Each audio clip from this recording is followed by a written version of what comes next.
Assalamualaikum warahmatullahi wabarakatuh. Di sini saya Bisma Bima Hendra, perwakilan dari kelompok 5. Saya di sini sebagai moderator perwakilan dari kelompok 5. Di sini kami kelompok 5 akan membahas yaitu tentang risiko pada perbankan internasional dan dunia perbankan. Yang pertama, di sini saya sebagai moderator sekaligus pemateri pertama yang akan menjelaskan tentang apa itu Bank Dunia. Bank Dunia adalah lembaga keuangan internasional yang memiliki perwakilan hampir di setiap negara, khususnya negara-negara berkembang.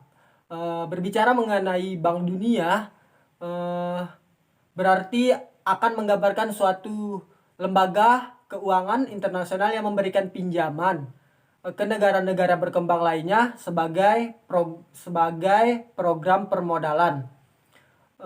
Bank Dunia didirikan dan bertujuan untuk memecahkan masalah internasional, terutama yang berkaitan dengan masalah moneter dan keuangan lainnya. Kemudian, adapun kegiatan utama pada waktu itu lebih difokuskan untuk membantu proses rekonstruksi di berbagai negara-negara yang menderita karena Perang Dunia Kedua. Bantuan Bank Dunia selanjutnya dialihkan kepada pemberian bantuan pinjaman dalam rangka membantu negara-negara berkembang menjadi negara anggota Bank Dunia. Pinjaman yang dibiayai oleh Bank Dunia hanya ditujukan untuk proyek-proyek yang produktif. Lanjut, dan yang di sini menjelaskan yaitu dana-dana dari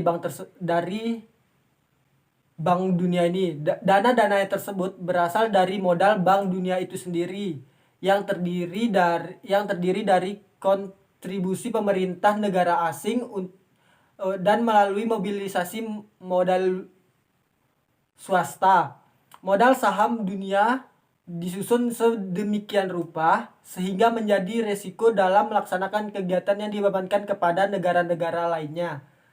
Dengan berdasarkan kekuatan ekonomi masing-masing, Bank Dunia juga merupakan organisasi interpemerintah atau intergovernmental yang berasal dari pasar-pasar modal di dunia untuk sumber keuangan negara.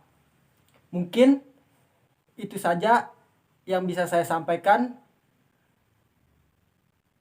Sekiranya saya mohon maaf, dan pemateri selanjutnya akan dibahas oleh teman saya berikutnya. Sekian, wassalamualaikum warahmatullahi wabarakatuh. Bye-bye. Assalamualaikum warahmatullahi wabarakatuh. Nama saya Suhaini, NIM 1705022281. Oke, di sini saya akan membahas mengenai sejarah Bank Dunia. Bank Dunia pertama kali didirikan pada 27 Desember 1945 setelah ratifikasi internasional mengenai perjanjian yang dicapai pada konferensi yang berlangsung pada tanggal 11 hingga 22 Juli 1944. Konferensi itu diikuti oleh delegasi dari 44 negara. Namun yang paling berperan dalam konferensi tersebut yaitu Amerika Serikat dan Inggris. USA pada konferensi itu mencanangkan anggaran dasar dengan terbentuknya dua lembaga keuangan internasional. Yang pertama yaitu IMF atau International Monetary Fund. Yang kedua yaitu IBRD atau International Bank of Reconstruction and Development, atau lebih sering disebut dengan World Bank. Fasilitas kredit yang diberikan Bank Dunia pertama kali pada tahun 1947 dan berjumlah sekitar 500 juta US dollar, yaitu untuk rekonstruksi di 4 negara bagian Eropa. Semua sumber yang dimiliki oleh Bank Dunia ditujukan untuk membantu proses rekonstruksi bagi negara-negara yang menderita akibat perang. Dengan kemajuan Marshall Plan dari Amerika Serikat pada tahun 1948, Bank Dunia mengalihkan usaha-usahanya, terutama ditunjukkan untuk kegiatan pembangunan. Tahun 1960-an, pemberian pinjaman difokuskan kepada negara-negara non-Eropa untuk membiayai proyek-proyek yang nantinya akan menghasilkan uang, supaya negara yang bersangkutan dapat membayar hutangnya. Pada 1968 hingga 1980,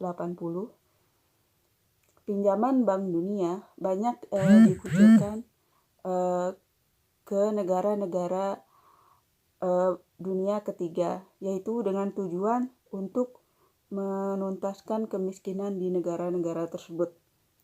Sekian dari saya. Assalamualaikum warahmatullahi wabarakatuh. Assalamualaikum warahmatullahi wabarakatuh. Nama saya Melinda Listiana. Di sini saya akan membahas mengenai yang menjalankan operasi perusahaan Bank Dunia.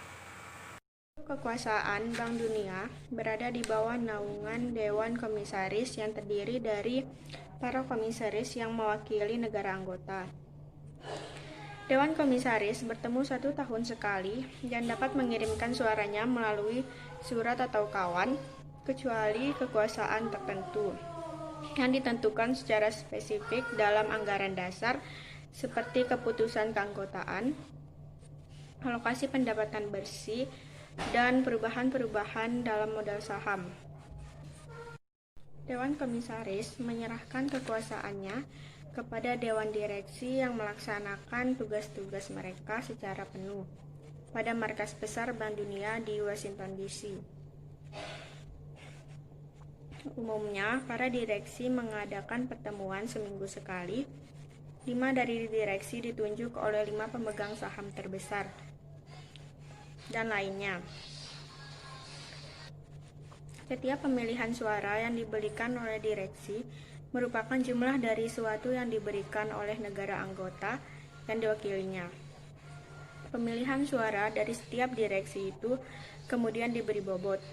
Para direksi memilih direktur utama dari Bank Dunia berdasarkan keputusan dari para direktur atas beberapa pertanyaan mengenai kebijakan Bank Dunia yang dinilai mampu untuk melaksanakan usaha dan mengurus organisasi Bank Dunia, menunjukkan dan memberhentikan para pegawai, officer, dan staf. Hanya direktur utama yang dapat mengusulkan fasilitas kredit yang akan diberikan. Kebijakan secara luas diputuskan oleh direktur pelaksana berdasarkan batasan-batasan dari anggaran dasar. Kebijakan bank merupakan proses yang mengalami perubahan secara perlahan-lahan. Anggaran dasar secara umum memberikan kelonggaran kepada bank untuk menjalankan operasinya, sehingga dapat menyesuaikan kebijakan tersebut terhadap kenyataan di dunia yang selalu berubah-ubah. Biasanya, analisis yang terperinci mengenai setiap perubahan kebijakan dikemukakan oleh Direktur Utama Bank Dunia kepada para direktur pelaksana untuk mempertimbangkan dan memutuskan. Sekian yang dapat saya sampaikan. Baik, Assalamualaikum warahmatullahi wabarakatuh. Nama saya Siti Hajar. Di sini saya akan membahas mengenai tujuan dari didirikannya World Bank atau Bank Dunia. Sebelum membahas tujuan dari Bank Dunia, kita perlu mengetahui terlebih dahulu apa sih itu Bank Dunia.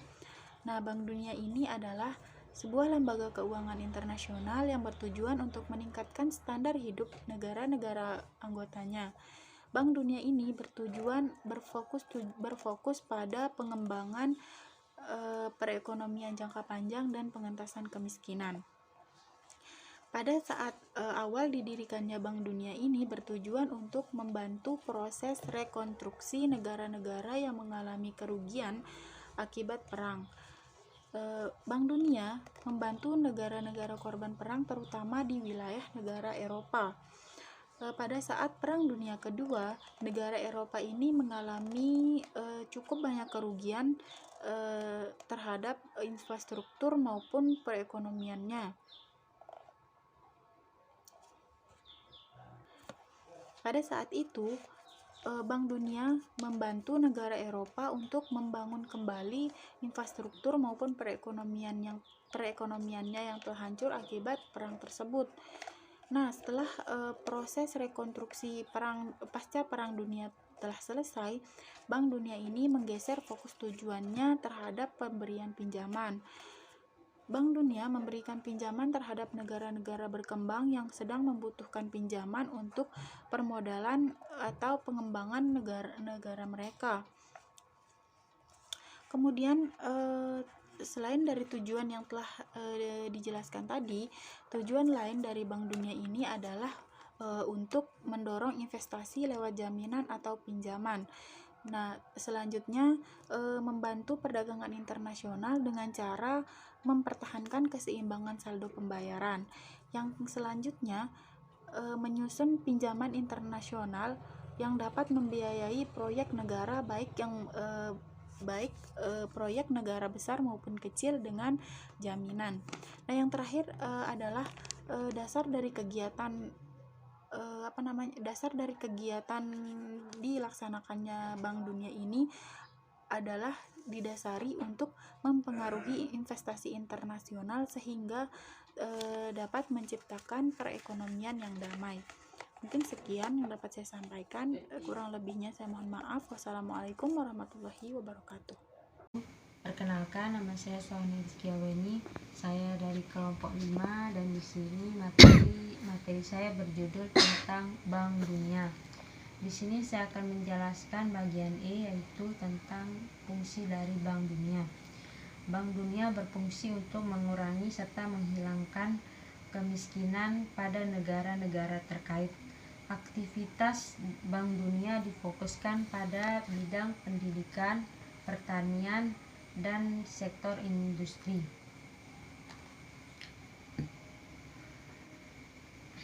Bank Dunia memberikan pinjaman dengan tarif preferensi kepada negara-negara anggota yang sedang dalam kerusuhan.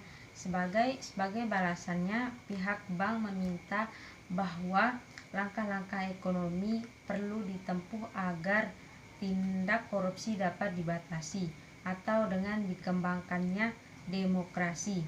Tugas prinsip dari Bank Dunia ini adalah memberikan pinjaman untuk proyek-proyek produktif demi pertumbuhan ekonomi di negara-negara yang sedang berkembang yang menjadi anggotanya. 2,4 miliar US dollar telah diberikan oleh Bank Dunia untuk proyek-proyek pembangunan di Eropa, Australia, dan New Zealand. Selama 23 tahun terakhir ini, dari tahun 1970 sebanyak 3,8 miliar US dollar untuk 22 negara. Negara bagian Amerika Serikat bagian barat. Pinjaman ini digunakan untuk industri pengadaan pendidikan dan dalam hal-hal tertentu ditunjukkan untuk program pembangunan yang lebih umum termasuk impor.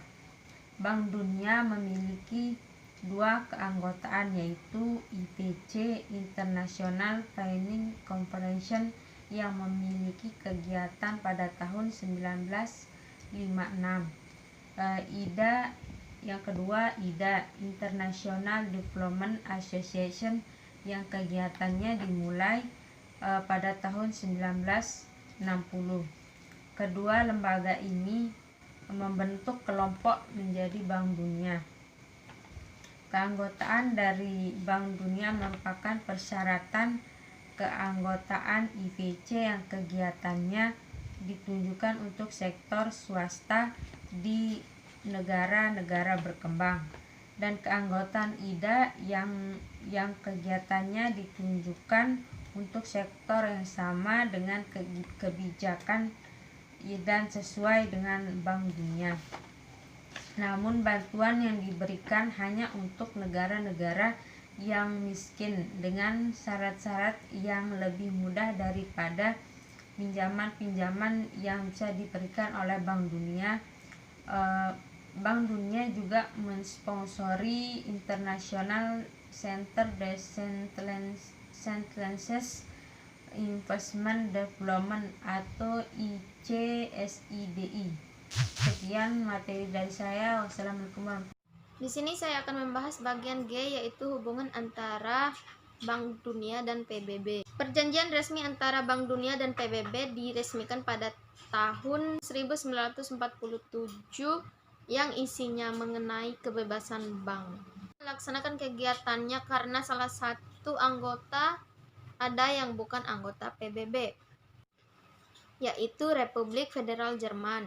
Bank Dunia memelihara hubungan yang sangat baik dengan Bank PBB Dunia. Ketuanya adalah Sekretaris Jenderal PBB dan para anggotanya adalah ketua dari badan PBB. Direktur utama mengirimkan laporan tahunan kepada United National Economic and Social Council. Bank Dunia juga memiliki hubungan dengan organisasi-organisasi di bawah naungan PBB seperti IMF, United Nations, UNDP, PAD, dan UNESCO. Bismillahirrahmanirrahim. Assalamualaikum warahmatullahi wabarakatuh. Saya Jumlah Terjana dari kelompok 5. Di sini saya akan meneruskan penjelasan dari teman-teman tadi dan terkait dengan Bank Dunia. Di sini saya akan menjelaskan peran Bank Dunia. Yang pertama di sini peran Bank Dunia secara global, yakni bergeraknya roda perekonomian merupakan suatu yang sangat penting bagi suatu negara. Dengan adanya roda perekonomian yang terus bergerak positif, hal ini ternyata mampu menjadikan keinginan seluruh negara yang berkembang sehingga tidak mengherankan jika kemudian Bank Dunia menjadi suatu alternatif kuat demi terciptanya harapan tersebut. Yang kedua di sini peran Bank Dunia. Di sini peran Bank Dunia mulai berperan sebagai lembaga pemberi pinjaman bagi Indonesia pada saat awal masa pemerintahan Presiden Soeharto tahun 1968. Tugas Bank Dunia pada saat itu yang pertama memimpin forum di mana anggota konsultatif grup meeting Indonesia adalah 33 negara dan lembaga-lembaga donor yang dikoordinasikan oleh Bank Dunia. Di sini PGI membantu membangun Indonesia dengan cara memberikan pinjaman uang, menciptakan aturan-aturan pasar dan aktivitas ekonomi liberal. Pasar di sini dalam hal ini Bank Dunia bertugas menciptakan pasar yang kuat bagi kepentingan negara-negara dan lembaga-lembaga pinjaman. Kemudian menyediakan hutang dalam jumlah besar. Bank di sini bekerja sama dengan Jepang yang Asian Development Bank yang singkatannya dari AOB. Pinjaman yang diberikan oleh Bank Dunia pada saat itu menggunakan skema IDA, yakni pinjaman tanpa bunga dengan jangka waktu pembayaran 35 tahun dan digunakan pada masa itu untuk membangun bidang pertanian, perindustrian, perhubungan, dan tenaga listrik dan pembangunan kerja. Sekian dari materi dari saya. Bismillahirrahmanirrahim. Assalamualaikum warahmatullahi wabarakatuh. Perkenalkan, nama saya Malta Septiana Rianti Kuadawe, NIM 170502276. Baiklah, di sini saya dari kelompok 5.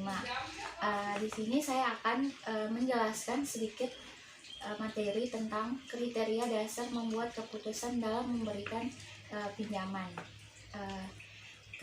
Kriteria dasar membuat keputusan dalam memberikan pinjaman kecuali dalam hal-hal khusus. Pinjaman yang diberikan oleh Bank Dunia harus ditunjukkan untuk proyek-proyek tertentu di negara anggota atau di wilayah yang diawasi oleh negara anggota. Proyek yang dibayar harus layak, baik teknis maupun ekonomis, dan merupakan salah satu prioritas utama bagi pembangunan ekonomi sebuah negara. Proyek tersebut harus dikelola secara baik dari sebelum pelaksanaan sampai setelah proyek itu selesai.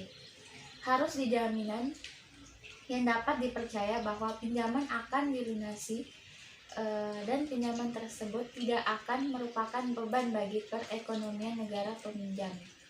Bank Dunia juga harus yakin bahwa negara peminjam yang prospektif tidak dapat memperoleh pembiayaan dengan syarat-syarat yang wajar dari sumber-sumber yang lain. Yang pertama yaitu negara yang dapat meminjam. Bank Dunia dapat memberikan pinjaman kepada pemerintah negara-negara atau kepada organisasi-organisasi pemerintah atau swasta yang dijamin oleh pemerintah negara tempat proyek dibiayai itu berada. Yang kedua, kriteria yang dijalankan Bank Dunia dalam mengevaluasi pendayagunaan dana suatu negara.